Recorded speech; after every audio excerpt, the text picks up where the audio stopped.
La riscossa, bandiera rossa, vincerà! Bandiera rossa andrà e vincerà! Bandiera rossa andrà e vincerà! When do we want it? When do we want it? When do we want it? When do we want it? When do we want it? When do we want it?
To see so many of you today, all over 15,000 of us. And to be standing here from coming to this country as a refugee to now your NUS president. To see the breadth and depth of our movement, to see lecturers, academics and library workers join side by side with college students and university students and postgraduates. It's incredible to feel the strength of our movement united in the face of this government's attempt to privatize our education, to overcrowd our classes, to sack our staff, whilst leaving the vast majority of young people with the bleak choice of a lifetime of debt or a diminishing job market. We are marching today in defense of post-16 education, but also to fight for the future of our society. We live in a time where we are confronted with crumbling conditions and pay at work, skyrocketing rent, and fewer welfare services to help us through it.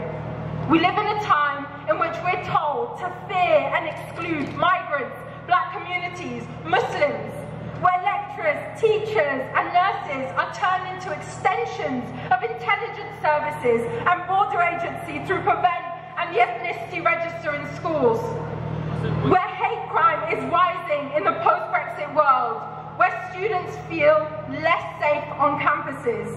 We live in a time where so many want an alternative, but that alternative is taking far too long to take shape. The struggle for an open, accessible and critical education system is crucial in determining what tomorrow will look like. Because it is not simply a struggle for students or for staff in education. It's a fight for our vision of what our society should be based on: social good, solidarity and collective growth. Not for profit and the destruction of the lives of the majority. We need to be that alternative. This is why as NUS President, my efforts this year aim to focus both on the challenges ahead as well as putting forward that alternative vision. This is why the NUS Priority Campaign this year is to liberate education, to demand a fair, free and accessible education for all.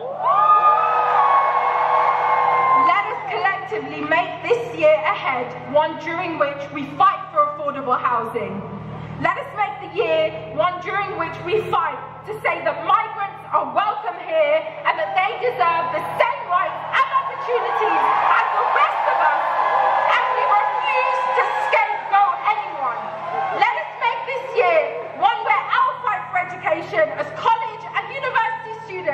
is not separated from the broad and generation-defining questions that we all face as society. Let this be the time that we unite against all forms of fascism, to combat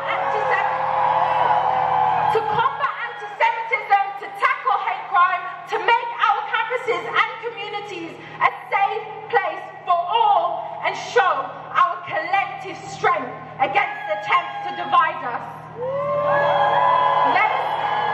Let us see today not as an end in itself, but as the beginning of a new process, one in which we reinvigorate our movement to offer a better future for our students, to reject the despair, inequality and racist rhetoric that this government is trying to normalize, and instead to offer hope. We have a world, a future to win. And the task is huge, I know, but in the words of James Baldwin, those who say it cannot be done are usually interrupted by those doing it. Comrades, we have a lot of interacting to do. The struggle continues